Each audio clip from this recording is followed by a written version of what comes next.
All right, everyone, I want you to stand up right now. Take out your phones. Take a selfie with your neighbor. It's time to get social.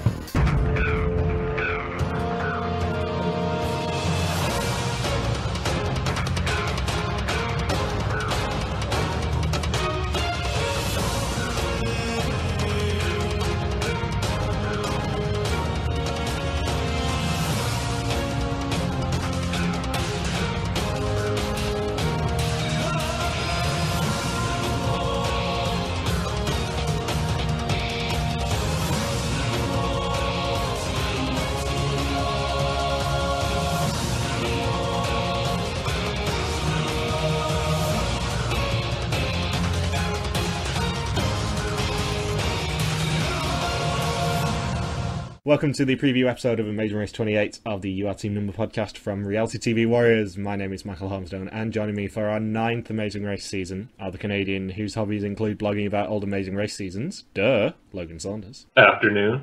And the lady whose hobbies include multiple red wines, Michelle Pierce-Donovan. Morning. See, as you've correctly predicted, Sky Goddess was a choice for me, and there was another one. Oh, creating the Crayola colour. Jeez, I know. I knew you would. I thought they'd be too obvious, so I went for multiple red wines. So yeah, we're going to be here all season talking and struggling through talking about Amazing Race 28 by the look of things. And Ben will probably be joining us at some point, but let's be honest, he's probably asleep. So yeah, who knows? And this season looks dire, for want of a better word. Not only does it look dire, but it also looks very white this season too. Yeah, it's like they saw the Oscars controversy and went, that's a good idea. Hashtag Tarso White. I think this might be the least diverse cast they've ever put together. I can't think of any other season where there's only one minority team, or let alone have, out of the 22 racers, only have 2 out of 22 be minorities. Hey, Erin said that she's Indian in her bio. 1/116th? Pretty much. The great thing is that, spoilers for later in the podcast, I don't think Cameron and Darius are going to be that long for the race anyway. So it's going to be a very white endgame, I suspect. So, shall we start with the kind of twists of the season? The main one of which we did reference in the last season's episode, which is the virtual start line. Every team gets an email with a video clip from Phil saying, come to Mexico, your race starts now, go! That's one way to save money. And apparently they are all flying from different airports, and they all have to leave Mexico City's airport at the same time, basically. I hate to be the first ones there, just to be stuck there being all, in a nerve-wracked state for hours and hours waiting for everyone else to get there. And on the plus side, we do have 3 new countries, 2 of which have been visited in international seasons, Colombia and Georgia. Georgia, of course, being responsible for one of my favourite Hammerot's tasks ever. And Charlotte and Myrna's favourite, Armenia. Yay! So will Charlotte and Myrna be the pit stop greeters when they go to Armenia? Oh, we can hope. Oh, wouldn't that be great? There better be some sort of Charlotte and Myrna throwback. I'll be so disappointed. And the race course is over 27,000 miles long, apparently, which, if I remember correctly, is about 8,000 shorter than last season. I think last season was 35. Yes, I think that's what Justin yelled out at the end. Yes, 35,000 miles. Yeah. How does anyone not know that? So we are going to begin with one of my favourite / least favourite bios in Erin and Joslyn. And oh my god, I was cringing at this bio. Before we get into any team, I must say that I did do, for Canada 3's preview episode, I did do a blog post to go with it called Biographical Mistakes on the Reality TV Warriors blog. And I am going to post the link in this podcast as well, because people need to read this before they go on, because there are so many awful things in these bios. Like the repeated use of the word duh. Duh travel, duh Instagram, duh bears. Duh. The most interesting thing is the random emphasis on some of the words that they capital letters. Is it just me, or does Erin look like one of the Olsen twins? A little. Erin does, anyway. Not Joslyn so much, but Erin's like, oh, there's, Mary-Kate or Ashley Olsen. Wonder if she's going to be on the Full House remake. So they are work friends, because I refuse to call them BFFs or work wives. Sounds like a reality show that they would have on, like, TLC. You have sister wives, you have work wives, It all goes together well. Mob Wives is a real one as well, with Big Ange. So work wives, what, their husbands work together, do they? No, I think they're just that good friends at work that they're work wives. Oh, for God's sake. And they are from North Carolina and California, respectively. And Erin cries all the time, so that might be good TV. And Erin's hobbies include Instagram. Duh. Do you think they got together and decided to just put the word duh into every single one of their hobbies? Because Joslyn says travel, duh. And Logan blogs, duh. And Michelle teaches, duh. And Let's talk Joslyn's- about the Crayola crayon. Yes. Yeah, she named a Crayola crayon, duh. Tickle me pink. So when I hear that, all I can think of is Pretty Woman, knee-high boots, and an elevator. So, and Joslyn named it that color when she was 12, which kind of raises eyebrows if she's making a reference to Pretty Woman at the age of 12. That's what I thought. The Crayola marketing scheme must really like Julia Roberts, I guess. Yeah, not only is it really inappropriate that a 12-year-old came up with Tickle Me Pink, but also that Crayola, a seemingly family company, approved this. We gotta cater to the hooker market. Oh, you can tell Ben's influence isn't here. Ben would have shot that down. And did you notice what Erin's greatest accomplishment was? No. In fact, was she it? listed 3 because she is an oversharer, and none of them were particularly interesting because I did not write any of them down. Neither did I, so... And of course, Erin does overuse capital letters because she married the best man in the world, the whole entire world. Other than if it was the country of Ireland, according to her bio. If she's in Ireland, then the husband gets ditched, most likely. And one of the things that excites Erin about travelling is meeting her fans. And given that I have no clue who most of these people are, there is one person in this cast who I know and really don't like. And yeah, I don't think she's going to be having many fans come up and say, "Are you Erin?" from that site that no one's ever heard of. You know what she should do is if like the camera operator and the sound guy goes off to take a bathroom break, Erin should just go to a local, pay them $20 and just say, "Okay, when the camera crew gets back, can you just come up to me and say that you know me and that you're a big fan?" And their biggest fear is a cliche klaxon-inducing, "We need to beat guys who are bigger and stronger than us." We're so worried about that. Ugh. Jeez. And Erin also thinks that Africa is a country, and she's not the only person in this cast to think that. Here we go again. She'll cry tears of joy over the elephants. At least it's not the lions from last season, because then the fans would be a bit more angry.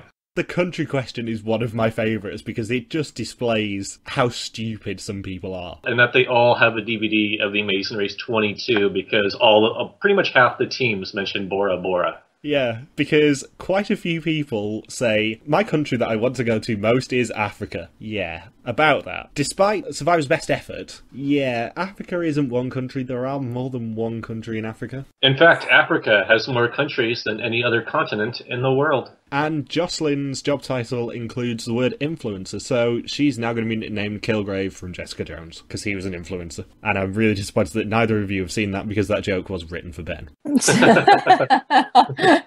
Kilgrave has the power of mind control, basically, and he makes people do awful things. Like name Crayola crayons Tickle Me Pink. Stuff like telling someone to cut out their own heart with a pair of scissors. Well, this podcast just took a drastic turn. Yes. And they both praise their own weirdness, or just being weird, or according to Joslyn, she's also gregarious. Joslyn apparently is the only person ever to be accused of drooling in her bio as well. Erin says that her pet peeve about Joslyn is that she drools a lot. What's that about? Are we going to see that? Do we have to see that? I'm just imagining her being some sort of Great Dane that just slobbers everywhere now. I wonder if Joslyn also likes using Downey cleaning products. Why? Because in her bio, she's from a town called Downey, California. Off of Robert Downey Jr. Or Robert Downey Jr., that's true. Good old RDJ, minus the cocaine part. Anything else to say about our influencer and work wives with his head? Oh god, what's their hashtag? Is their hashtag going to be work wives? I hope not. Because I might very well cut myself. My prediction for them is that they are going to finish in 10th place. I know zero spoilers for this season, so I feel good. I don't making that think they'll prediction. get above midway. I hope they'll survive a while because doing the word duh is going to become very fun all season and probably wind a lot of people up when I continue to say it. Is Jocelyn just going to say duh all the time and drool on each leg? I would hate to be the team that loses to her at this rate. Duh, boss. How old are they? 30s, they're in their 30s. Erin is 31 and yeah. Jocelyn's 33. Come on, Michelle, you should know that. They're 31 and 33. Duh. And they were in tip-top shape, like the tip-top from Diddy Kong Racing, if I'm not mistaken. So our next team are another female team, and it's Marty and Hagan. No, not Hagan, the handsome bush pilot. Haley, calm your beans. I thought Marty, judging by your picture, was 15 or like 12. Hagan, you mean? No, Marty. Really? Yeah.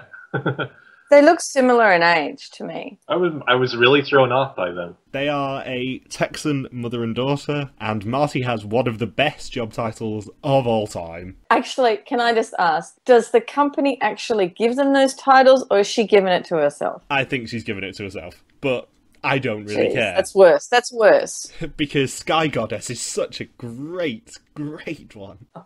The Smile High Club. You know what? I'm a child goddess then. Seriously. I am pretty sure that Sky Goddess is a Zelda game. Skyward Goddess. Yeah, exactly. And obviously Marty's hobbies include working out, obviously. She's can a tell that these- home mom, isn't she? When she's not flying around the skies. I don't think she's flying that much. I don't know. Well, she's part of the Smile High Club, so I don't know. Dare I ask what the requirements for being in the Smile High Club are, Logan? That you smile several thousands of feet in the air. Like perma-smile. Yes, and apparently you have to lose your virginity too. But anyways, While smiling. and then Marty also makes a comment that the only reason why she doesn't want to go to prison is that she won't look good in orange. Oh, okay. I've written that down. We've got someone who is who totally does not know about the rest of the world, because I'm pretty sure in only in America do they wear orange in prison. I don't know of anywhere else that does. You've never been to too many prisons when traveling around the world, Michael? I've been to one prison on my travels around the world, and that was Alcatraz? That was Alcatraz, yes. There's no inmates here there. That was really interesting, actually. But Even in the States, they used to not even wear orange, because if you play Monopoly, the guy in the get out of jail free card is wearing a black and white outfit. he's just French, so he's not actually in jail. Oh, okay. What you can't see is if you actually were face on to him, he has a row of garlic around his neck, and a beret, and a baguette. So what we gather from that comment is that she's pretty world ignorant, and we can get some funny things out of her probably later on. There are so many ignorant people who have never seen this race before in this season. I guarantee it. I will be impressed if more than 3 teams have actually seen an episode of The Amazing Race before they went to sequester. They just watched the Bora Bora episode from Amazing Race 22, and that was the extent I thought, of their yes, viewing. that looks lovely. Let's go there. There's someone later on who says that they knew Amazing Race went to Africa last season, which means that they were probably cast and then went, crap, I've got to watch The Amazing Race as much as I can. I'll watch the one that's airing at the moment. And that was probably a Zambia or Zimbabwe leg. And Hagan is most scared of flying, apparently. This is going to be gold. She does know what show she's on, right? I hope they get her in the planes. I am pretty sure that you can't win The Amazing Race by going via a boat or a coach, unless it's China Rush. And even then, it's touch and go. Is she just going to be like Marge Simpson on the plane, just going up and down the aisle saying, let me off, let me off, let me off? So I'm assuming she hasn't actually been anywhere, because she also said there's so much to see outside of Texas. She didn't even say out of the States. So we've got a mother and daughter team who are totally world ignorant and should be fun. There are a lot of very young people in this cast as well. Yeah, a lot of people are even younger than me. There's 2 19-year-olds, which I believe has not been seen since Katie off of Brent. So that's quite impressive that they really, really, really went young and really, really, really want to try and get young people to watch this show again. And then the thing is that, I mean, there's nothing wrong with 19-year-olds being on the race. I mean, we've had Hamilton, Michaela, and Amazing Race Canada recently, but they had traveled to dozens of countries, and both of them had a compelling and in-depth backstory. With the younger people we have in this cast, there's none of that whatsoever. No. I mean, I can't remember how young Hagan is. 22. I knew she was one of the youngest of the cast. I know for a fact that that it is Blair and Cameron, I think, who are 19. I don't think it's Blair. I think Blair's 22 as well. It's the son from the mother-son team that's 19, Cole. But yeah, two 19-year-olds. That hasn't happened in forever. I mean, ignoring Canada, where, like you said, Hamilton and Michaela had a lot of experience for their young years. And also they sacrificed themselves for Nick and Sabrina, so we love them dearly. But younger racers don't really have a good record with Amazing Race in the US, at least recently. Yeah, like we've talked about this before, but young racers in the US version tend to have way less life experience compared to younger racers from other international versions. And where do you see Marty and Hagan placing? They will be the team that goes before the ruler. So you think 11 then? Yes, I think we're going to see them first out because neither of them come off very competitive. The mother at the end of the bio, her last thing is that she said that she thinks the contestants are an awesome group of people. So she's not even trying to size anybody else up whatsoever. And then the daughter is annoyed hates how nice her mom is to other people, and that the only other piece of competitive language they have is that all they want to do is just do their best. Like, winning isn't even on the agenda for them. So what you're saying is, despite the fact that Marty obviously works out, they're going to go out first? I think so. I think bottom third. Yeah, I can't see them doing that well. So next up is our favourite team of the entire season. Jessica and Brittany are Instagram models, aka CBS had 10 teams locked in and went, can we really go for this? I know she's got 29,000 followers, but that's more than most people who are going to watch this show. That's more followers than Marty has, because Marty just has her 3 kids following her on Twitter. Yeah, but Marty's video has been viewed like billions of times, so she gets a pass. So Jessica and Brittany are Instagram models and best friends from Iowa and Florida. And Jessica gets the record for the season of putting the least in her bio. Those were, shorter answers than Dane and Amanda. 2/3 of her answers are 5 words or less, which is very impressive. When we are doing this sort of a podcast, we need a lot of information, which is why I recommend that everyone reads what I have to say about biographical mistakes and actually putting information that, yeah, there's a danger of word farting everything, but give us information so we can get your personality and not think that you are just boring as hell. Their biggest achievements all had to do with beauty pageants or their looks, I suppose. And I mean, that's their job, but they haven't achieved anything else that's apart from their looks. It just, I don't know, I found it a bit sad. Yeah, beauty queens don't necessarily have a bad record. I mean, Brooke off of Claire was a beauty queen, and she's awesome. Mallory, awesome. Valerie and Bogdana, still equal record holders for number of leg wins in a row. Katie, 3rd place isn't bad. Dustin and Candace. Miss California, everyone. But all those people had like some sort of compelling backstory to them. With these two, like they don't reference anything from their personal lives that gives you some sort of scope as to who they are. I mean, yeah, like with Brittany, her biggest accomplishment was being 4th runner-up in Miss USA 2014. So essentially, her biggest accomplishment is being the Kynt Vyxsin of domestic pageantry. But Brittany is the interesting one of the team because she is most scared of being in a Liam Neeson film, and her hobbies include the wonderful laser tag, which means that if she was not on Amazing Race and was instead on Fiesta Mall, she would fit in perfectly. Yes, laser tag. That was the best thing from her bio. Fiesta Mall loves laser tag, and I'm saying this because I know Logan has been watching this season of Fiesta Mall. Finally, I've got Logan to watch Dutch Mall with me. And they love a laser tag game. There is always at least one laser tag game a season, and this season's one was amazing. Just, Ellie was glorious in that. And Michelle, you need to watch this program. I know. You trusted my recommendation on Hunted, which was awesome.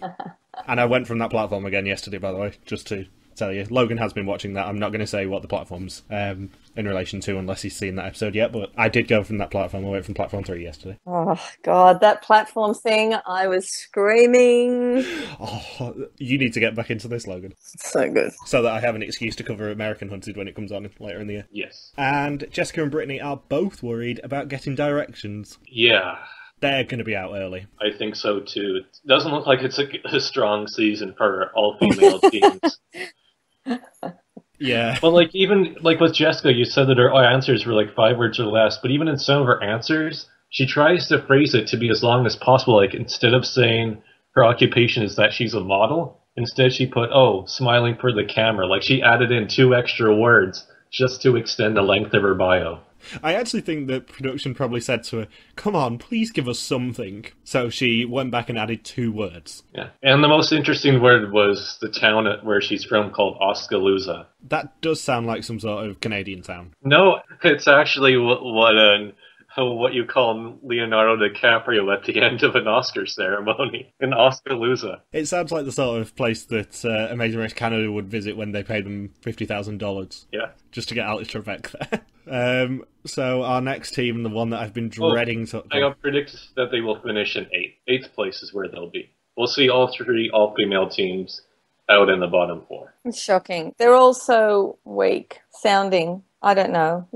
They might surprise us, but I doubt it. There's one team that I've been dreading talking about since the cast was revealed, because I know Tyler Oakley, he's just an awful person. So, yay! We get to have to put up with him. So why do you say that, Michael? Why do you say that? Every single time I've seen him on any television program, he's appeared on a program over here called Virtually Famous a couple of times, and he's just so... He's basically the Frankie Grande of Amazing Race. He wants everything to be about him, and if it isn't about him, he pouts. And he also did a video called Diversity Sucks, if I'm not mistaken. He did, and Ben really doesn't like him because he's openly transphobic as well, apparently. So yay, he's going to be a lovely person, and he's probably going to be around all season because production obviously want him to stick around because he has the most followers of anyone on this cast. And also, Tylers always win. There has been 0 Tylers who have been cast on the US Amazing Race who have not won the season. So, by default, we have to crown them the winners.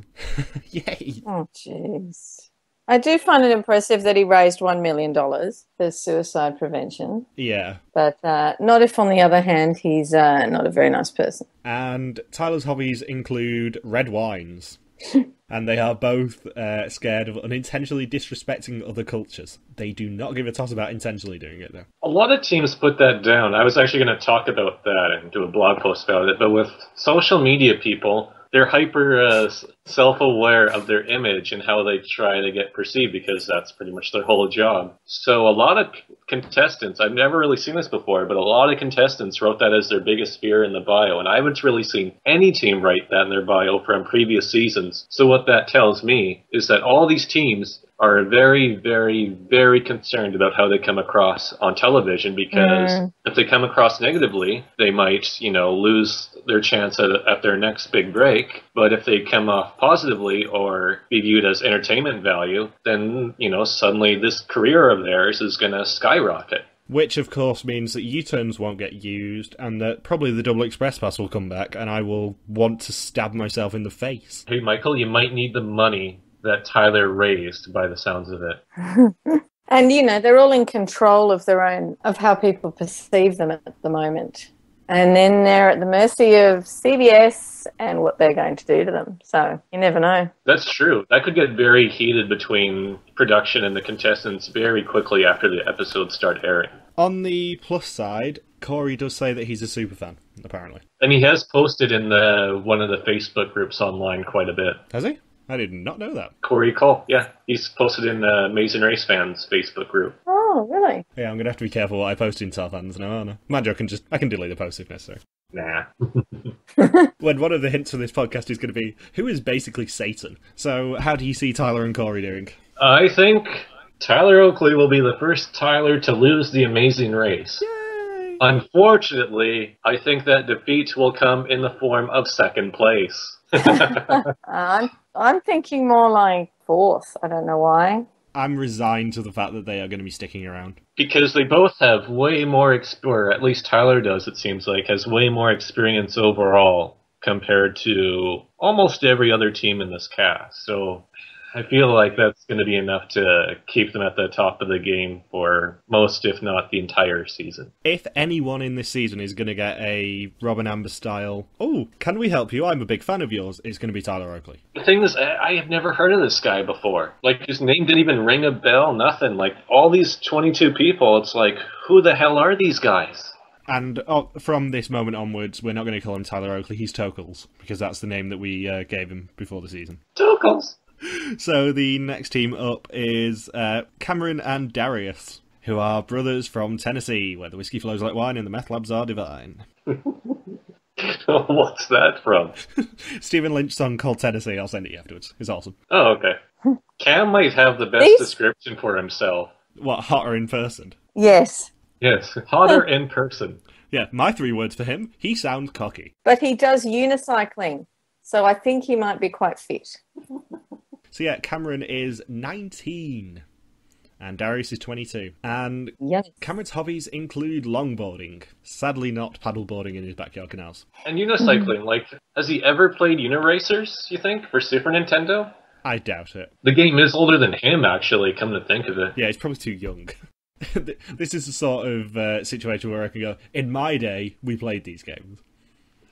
We played Uniracers, and there was supposed to be a sequel, but then Steve Jobs decided to be a huge jerk and sue Nintendo. And did you see what Cameron's reason for being on the race was? To have an excuse to not text back, which would be my excuse yes. as well. Why don't you just not give your number out to as many people, or say 3 magic words? Like in the bio, sorry, I'm busy. And does anyone know who Mac DeMarco is? Mark DeMarco. I don't know who that guy is either.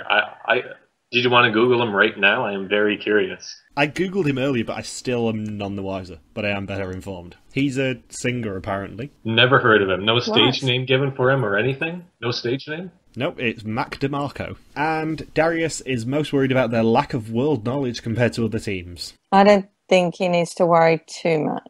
But that answer just proves something that is awful about this sort of the season, which is that they know each other already, so no one's going to turn on each other. There's not going to be any rivalries. It's going to be bland. Unless someone goes fun and thinks, sod it, I don't care about my reputation, I'm going to have fun. Apparently Cam is not diplomatic. If anyone's willing to risk his reputation, it may very well be the 19-year-old in the cast. Which could be fun. Are they going to survive long enough to be able to do that? Well, I project them finishing 7th. I think if they can get past the drooler, they might have a shot at stirring up some trouble. Hashtag Drooler. I love how Joslyn doesn't even have a name anymore, it's just the Drooler. I think they might do quite well. Dare I say top 3? I don't know. I might be pushing it. As long as they swap with Tyler Oakley, or no, Tokels, then it'll be all good. Can you imagine if we say all this stuff and then they go out first? Oh, the Drooler will run past him, slobbering all the way back.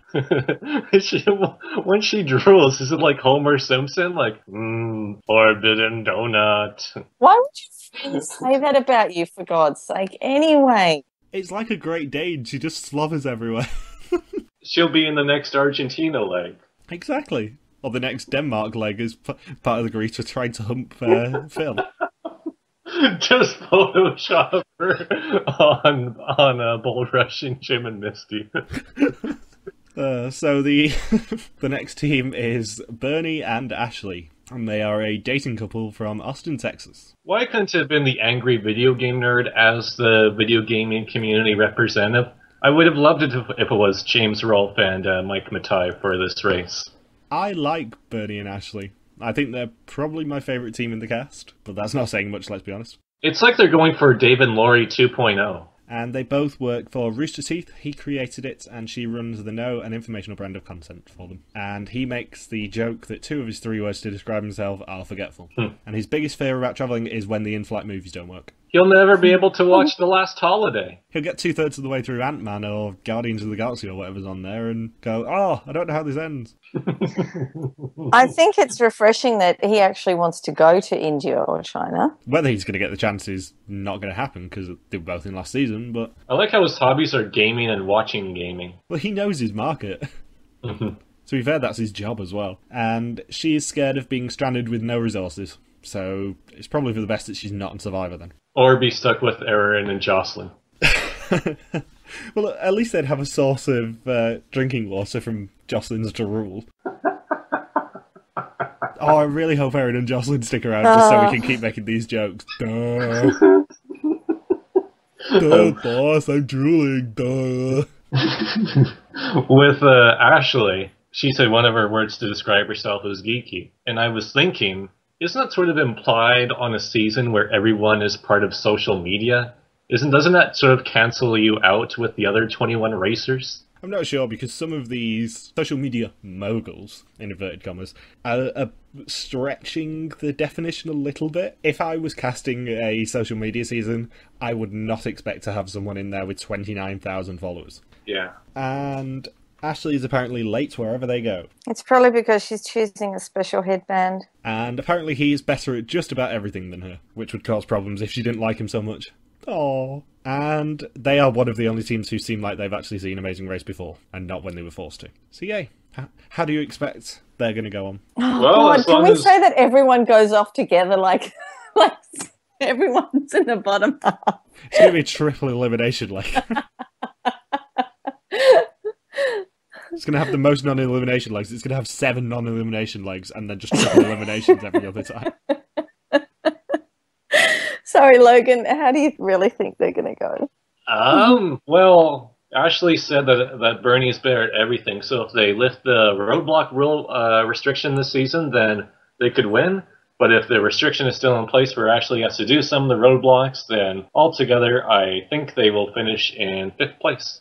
And our next team, which is another one that Ben hates, so I'm really disappointed he's not here, is Sherry and Cole. Oh, no. I've given them a name. They're the Colgate team. When they're both smiling, all you can see is teeth. Does this sound familiar? They are a mother-son team from Alabama. I wonder what they're going to try and recreate there. Maybe they were begging for another Denise and James Earl. But that is not going to work out at all. I think Cole looks like he is the exact opposite of James Earl. What awful. Just a terrible person. I don't know. It's tough because, I mean, of course, yeah, he's 19 as well. But again, it just sounds like just zero life experience. It's tough. I feel bad if I'm hard on him at all because... Why? That's what we're here for. This is Los Santos. You have to be miserable to belong.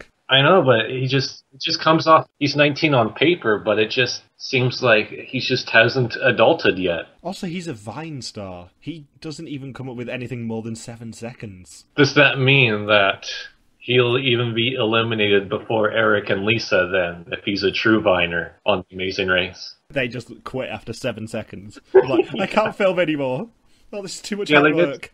They get to the clue box in Mexico City, and then he trips and falls falls somewhere and just quits right there. And then that incident is made into a Vine of its own. His biggest fear is apparently the Egyptian goddess of health, marriage, and wisdom, Isis. Yeah. I did not have Cole pegged as a Egyptian history buff. Neither did I. I more fear Osiris's shaft, but Isis can be hung up there. I knew for a fact that joke would make you laugh. And Cole apparently will not let Sherry say curse words. I've never heard of a child do that.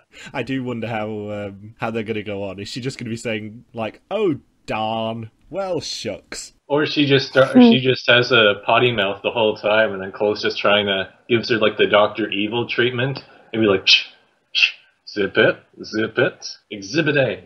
So, how do you think they're going to go? They will finish just above the drooler in 9th place. She's afraid of heights, so I really hope they do a height challenge. No, they're both afraid of heights. Oh, it'd be even better. She also fears being on a plane, too. We have multiple teams that are afraid of flying this season. Why do you sign up for The Amazing Race, then? Because you're obviously recruited. Way to get exposure, I guess. From one Viner to another, we got Zach and Rachel. King! He's a magician and Viner from Portland, and she's self-employed, and they are married. And he has, for want of a better term, a badass hobby. He flies planes. For fun. That's awesome. It's not as boring as the other things. He won't be scared of flying, at least. That already puts you in the top 7 of this season right there. And apparently he bites his nails and she is too organised. She's the organization police. Because he wouldn't say the term organisation Nazi, probably. Yeah, especially when another bio references ISIS. It's probably not a good idea. Oh, we forgot one of Cole's greatest hobbies. Trampolines. Did we mention the trampolines? We did not know. You know that there's 19-year-olds in this cast when one loves unicycles and the other loves trampolines. What's next? Is he going to like skateboards or rollerblades? Pogs. Pogs, God, they're so old. Cole's hobbies include Pokemon cards. Yeah. Cole's greatest accomplishment in life is having a limited edition Charizard. And Cameron apparently has a Tamagotchi that he's bringing as his luxury item. No, that's his partner for the race. And he is most scared of language barriers and being ripped off.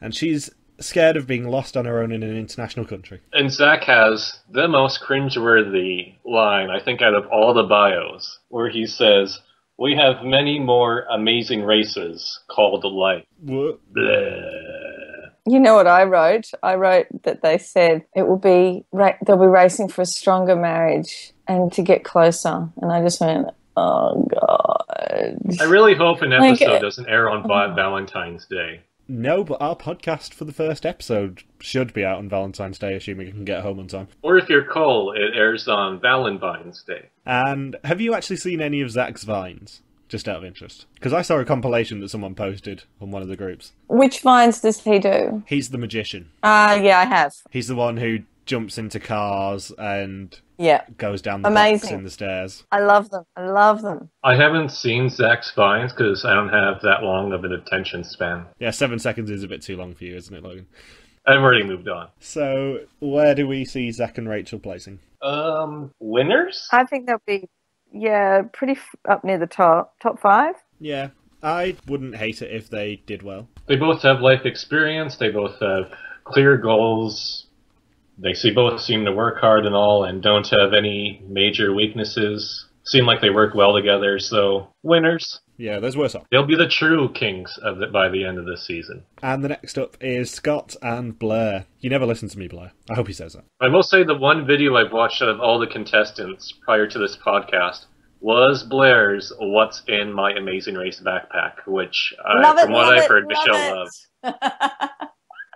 Only because, so many years I've been asking racers, what do you put in your backpack? And they give like a 1-2 sentence response.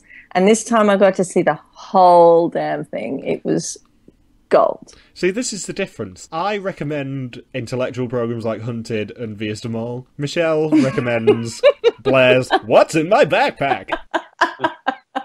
It's very Dora the Explorer. Okay, I will recommend an intellectual program for you next time. Yeah, you've got 2 weeks to think about that, Michelle. Okay, I have a challenge.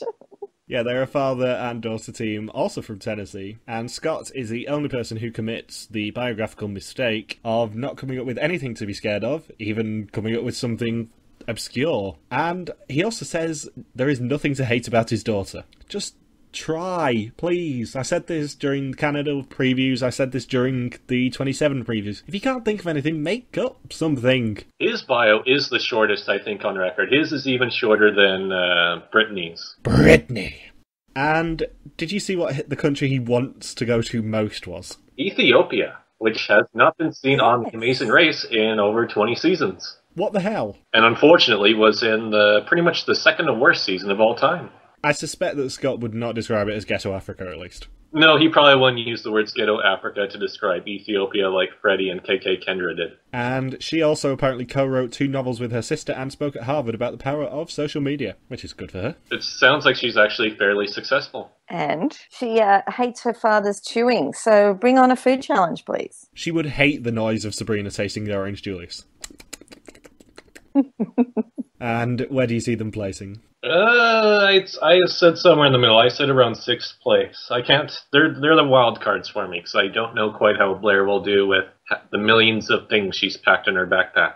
Yeah, is she going to ditch anything during the race course? She's going to have to. There's too much in there. And hopefully she doesn't quit over her hatred of loud chewing or loud water gulping. Or it'd be funny if she has to hear the drooler, if the drooler drooling really annoys her. I love how she's just adopted the nickname of the drooler.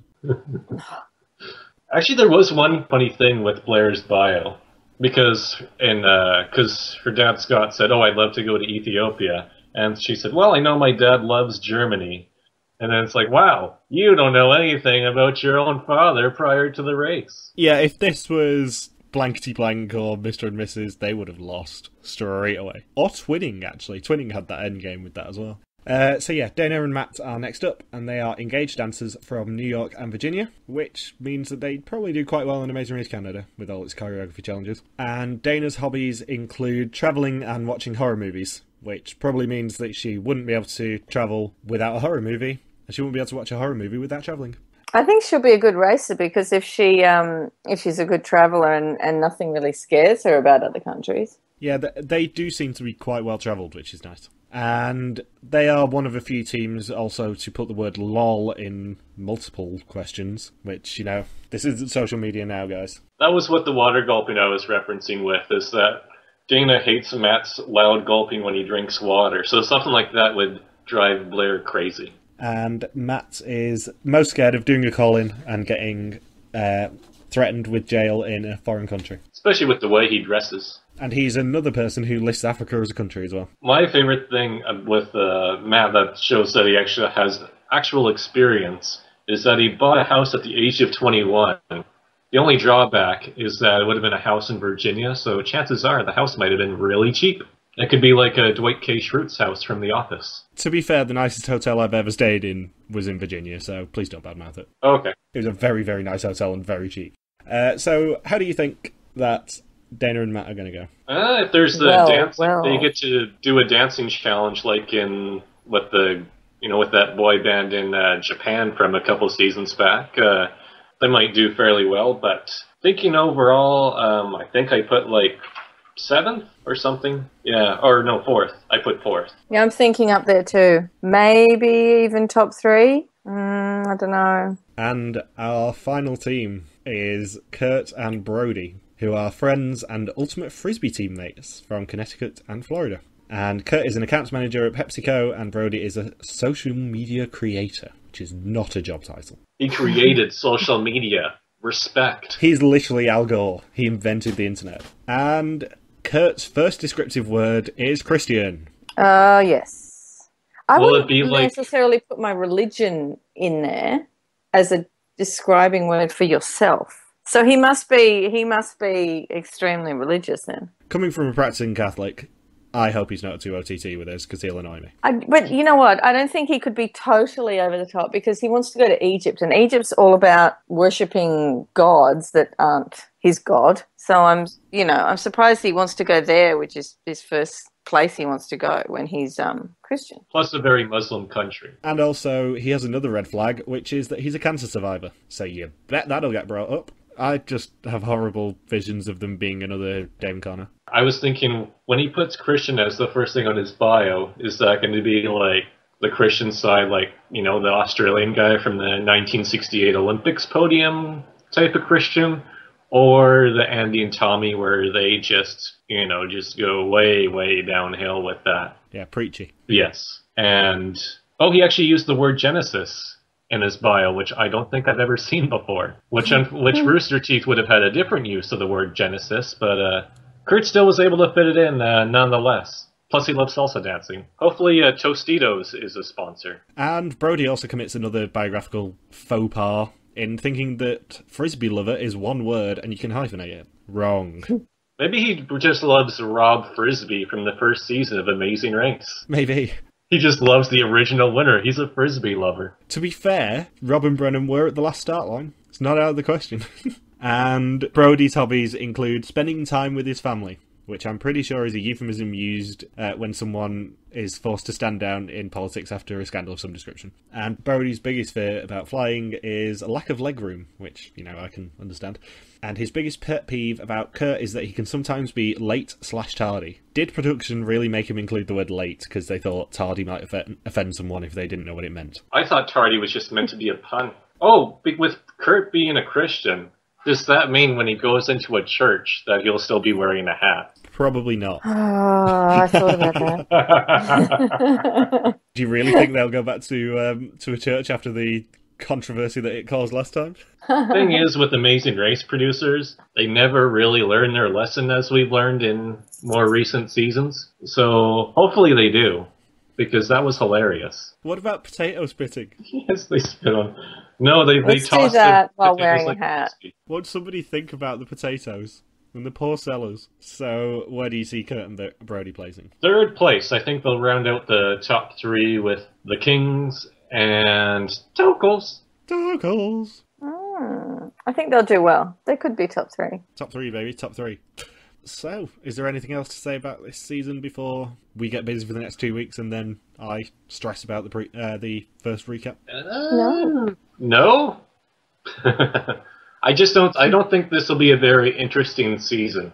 I think it'll be a lot of the same and dull teams who are too hyper aware of trying to control what footage they give to producers, and then ultimately leave the producers with really nothing to work with in terms of storyline or hilariousness throughout the course of the season. From what I've heard on the grapevine, this is apparently quite a good season, but looking at this cast, I don't see how it can be. It worries me slightly. Do you think it's just going to be a bunch of teams that are just going to suck at the race, and that's where the entertainment value is supposed to be, is that nobody knows what they're doing for the most part? Well, if you remember, in Season 13, nobody used the U-turn, and Season 14, they added in the twist to it. I don't think anyone's going to U-turn each other this season, because they are way too aware of their public image. And you need teams who don't really give a top to make that sort of a twist work. So I think this could mean that if we get a Season 29, it will have an evolution of the U-turn again. Maybe even the must-vote U-turn. If we get a must-vote U-turn, that'd be awesome out of this. Can you imagine the trouble that will cause? Oh, be wonderful. Lou and Jamal, you've been U-turned 3 times in a row. I think the record in the Israeli version for that is 5. One team got U-turned 5 times from must vote. Wow. It got that bad that they actually had to introduce a twist where it was a double must vote U-turn, where the must vote U-turn was the first one, and then the team who got U-turned got to pick someone also to get U-turned, because that team just kept getting U-turned every time. That's good. God, I love Israel. I can't wait for Hammer House to come back.